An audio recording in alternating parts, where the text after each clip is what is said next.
Steve? It's hobbit forming. All right, Brian, thank you very much. Remember these guys, brothers on opposite sides of the political aisle, getting their mother of all callers while they were duking it out on C-SPAN? Let's go to Joy.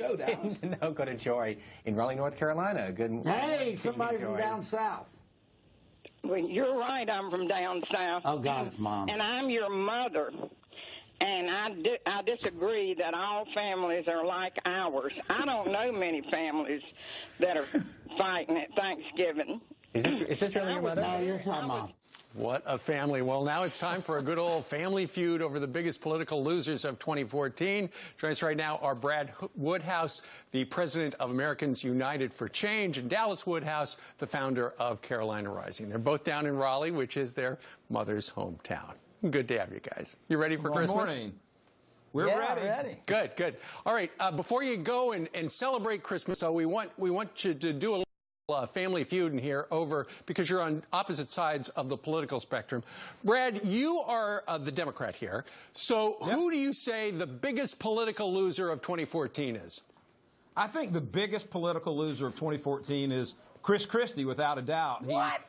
Listen, Dallas, hold on, you'll get your turn. He came into 2014 as the leading presidential contender on the Republican side. He's leaving 2014, going into 2015 at the middle of the pack and falling. He's got Bridgegate. He's had credit downgrade. He has budget problems in New Jersey. And his temperament, the famous sit down and shut up, is not going to play well in a Republican primary. So from going first of the pack to middle of the pack and down, Chris Christie is my loser of 2014. All right, Dallas, your reaction to your brother's assessment? Ask the new Republican governor of Maryland if he thinks Chris Christie is a political loser, and the large amount of Republican governors elected across the country I'm talking about Chris Christie's political prospects. They have declined, and there's no dispute about that, Dallas. Okay, well, I'm just saying that there are a lot of Republican governors that have Chris Christie to think he was, of course, chair of the governor's. Of course, they like his money. Great.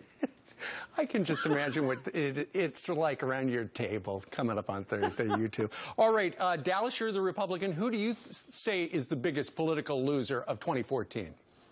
Well, I debated this a lot, and my biggest loser, I looked at the U.S. Senate, and I started to go with the senator from Colorado, Udall, you know, became Senator Uterus, and of course, Harry Reid, who went with the race-baiting campaigns across the country. But do you have one? I do have one, and actually, we'll get to it. All of this came together here in North Carolina, where Senator Kay Hagan, she tried the race baiting, she tried the war on women, but when it was all over with and she lost, she frittered away her lead and lost to House Speaker Tom Tillis, she had the audacity to actually blame President Obama, who she denied like Judas did Jesus. She didn't want him to come in the state.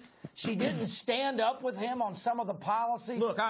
She ran a vapid campaign. Are you done? Yeah, are you done? I mean, I'm going to defend Kay Hagan. She ran one of the best races of a Democrat in the country. It was one of the closest races that a Democrat lost. And if that's the best you can do for a political loser, they're not going to have you back on this program. You don't think it was classless to deny Obama, not have him in the state, and then it was, when it's over, to blame Obama? I think that was a mistake, but I don't think Ladies and gentlemen, this is just a preview of the conversation they're going to have around their mama's table on Thursday, on Christmas. Now, your mother, Joy, just joined Twitter. She's got 400 Twitter followers so far. Her first tweet was, "Here's to wishing everybody a peaceful Christmas," which brings us to the reason she called YouTube, brothers on C-SPAN, because you were arguing, and she simply wanted you this Christmas, when you're together around the table, to shut up. So, coming up on Thursday, are you going to shut up for your mom? I'm going to shut up, but this one, there ain't no way that he is going to shut up. Remember, Steve, the country depends on us defeating people like Brad, so I love Mother, but I'm not going to make any empty promises. We'll see how it goes. But all I got to say is America needs prayers for Mama Woodhouse. They need prayers. And prayers for all of us, and Merry Christmas. She's a saint for having you two boys as her children. Sure is. Brad and Dallas Woodhouse, the Batlin brothers. Fellas, thank you very much. Merry Christmas to both of you, and please extend our holiday and Christmas wishes to your mom. Thank you. Merry Christmas. All right. Thank you, guys. All right. Coming up, New York City.